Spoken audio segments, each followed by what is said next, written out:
Hello everyone, नमस्ते, welcome back to my new vlog. र आज चाहिँ हामी स्काउटबाट हाइकिङमा जाँदैछौँ। हामी चाहिँ के हुन्छ तपाईँहरू सबैलाई देखाउँछौँ अनि हामी चाहिँ यहाँ के गर्छौँ हजुरहरू हेर्नु होला। हेलो तान्वी बुनु, हेलो। चाहिँ यता दादा दिदीहरू पनि बसिरहनु भएको छ। सिजनको पसिना यता दादाहरू छ, यता गर्ल्स पार्टी गफ गर्दै अनि यता म छु। हेलो भाइ, हेलो हेलो। गाइस हामी चाहिँ एकदम गरिसक्यौँ।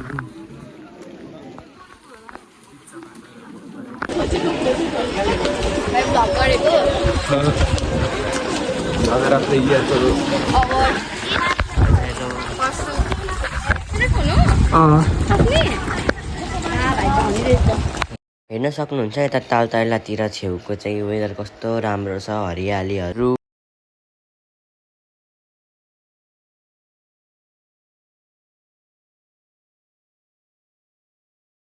गाइस तपाईँहरू पछाडि हेर्न सक्नुहुन्छ लाइन थोरै छैन, मलाई कहाँ पर्नसम्म।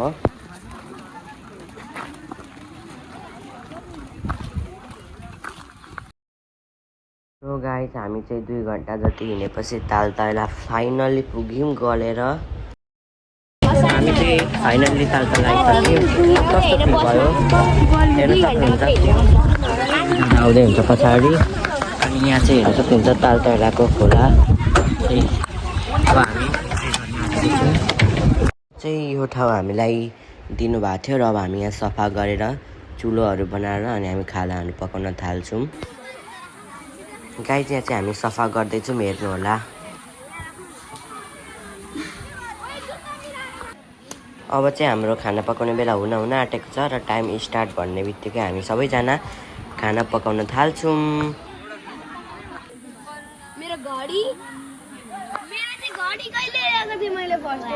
दादाहरू चाहिँ आलुहरू पखालेर ल्याउँदै हुनुहुन्छ उता पछाडि। अब चाहिँ हाम्रो टाइम सुरु भइसकेको थियो। हामीले प्याजहरू तास्तै लसुन प्याजहरू खिलाउँदै थियौँ हामी। यहाँ चाहिँ हामीले चुलो बनाएर आगो बालेर अब यहाँ पकाउन थालिसक्यौँ।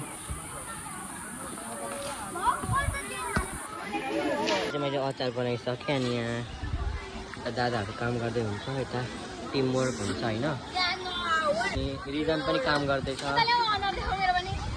देखाइसकेँ त। अचार मिसेको चाहिँ आधी घन्टा भइसक्यो होला होइन। अनि यहाँ सबैजना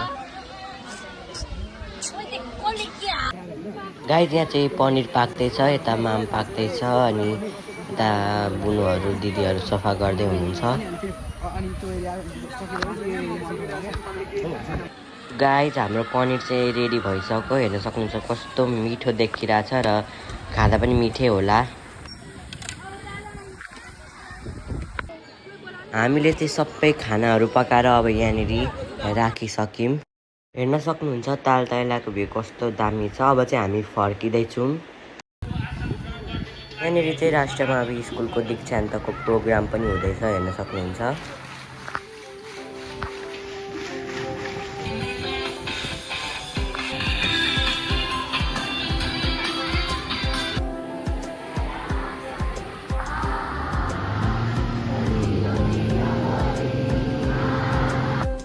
गाइस जो चाहिँ हामी निस्केर तालतैलाको भ्यू हो।